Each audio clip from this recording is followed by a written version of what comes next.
Have you ever wondered how a massive tree grows from something as small and simple as a seed? It's a pretty incredible process when you think about it. From the moment a seed lands on the ground, a whole chain of events has to happen for that seed to become a tall, sturdy tree. It's not just a straightforward plant it and wait situation. There's a lot going on both inside the seed and in its environment. Let me walk you through how it all works. So let's start with what's inside a seed. Believe it or not, even though it looks like just a tiny pebble, a seed is packed with everything a tree needs to start growing. Inside the seed, there's something called the embryo, which is basically the baby version of the tree. There's also the endosperm, which is like a packed lunch for the embryo. It's full of nutrients, kind of like what a mother provides for her newborn. And then there's the seed coat. Think of it as the protective shell that keeps everything inside safe from harm, whether it's bad weather, pests, or disease. Different trees have different kinds of seeds. For example, think about an acorn from an oak tree. It's big, right? Well, inside that acorn is everything that oak tree needs to start growing. But then take a pine tree. The seeds of a pine tree are much smaller and come in those woody pine cones.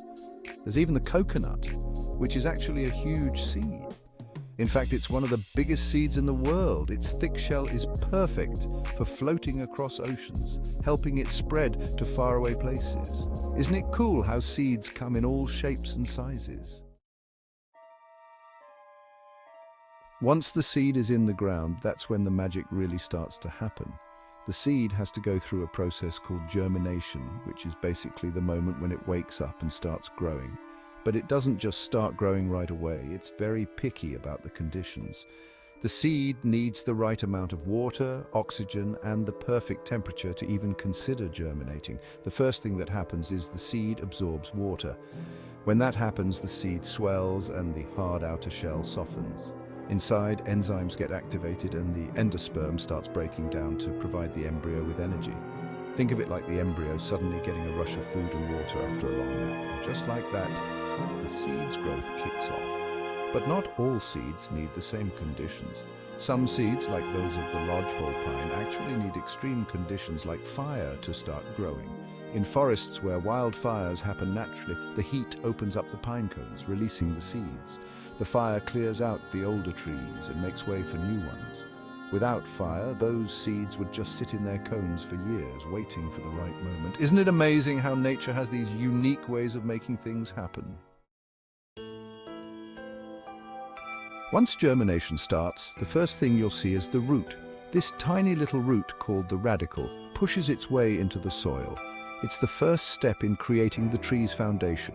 Roots are incredibly important because they anchor the tree into the ground and absorb water and nutrients from the soil.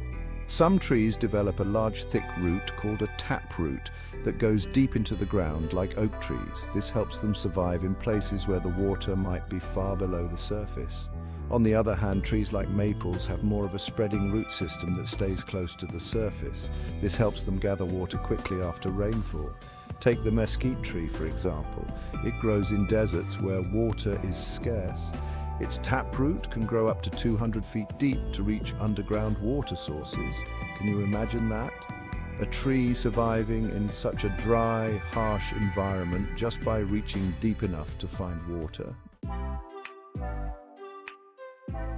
While the roots are doing their thing underground, the next step is the shoot emerging above the soil. This is when you start seeing the first tiny leaves. These little leaves are incredibly important because they allow the tree to start photosynthesizing. Photosynthesis is a process where the tree takes sunlight and uses it to make its own food, converting sunlight, water, and carbon dioxide into sugars that the tree can use to grow.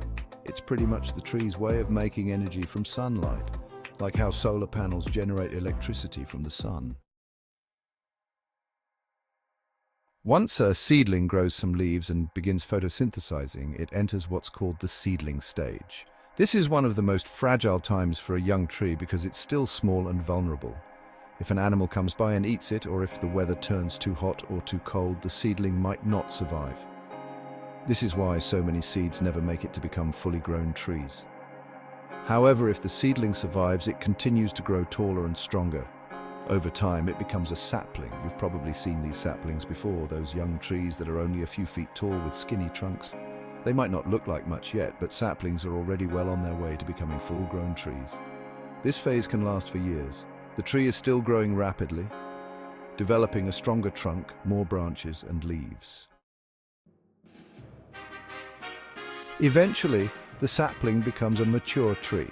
A mature tree is one that's fully grown and can start producing seeds of its own. This is when the tree enters the full cycle of life. It can now contribute to the next generation of trees. For example, a mature beech tree can produce enough oxygen for about 10 people to breathe in a single year. Think about that the next time you walk by a big tree in the park.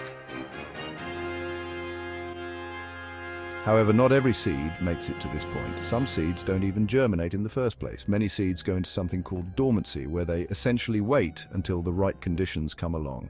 In some cases, seeds can stay dormant for years, even decades, until they get the right amount of water or heat or cold to finally start growing. Then there's the issue of predation. Many seeds are eaten by birds, squirrels, or other animals before they ever get a chance to sprout.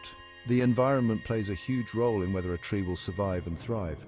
The quality of the soil, the amount of sunlight, and the availability of water are all factors that can either help or hinder a tree's growth.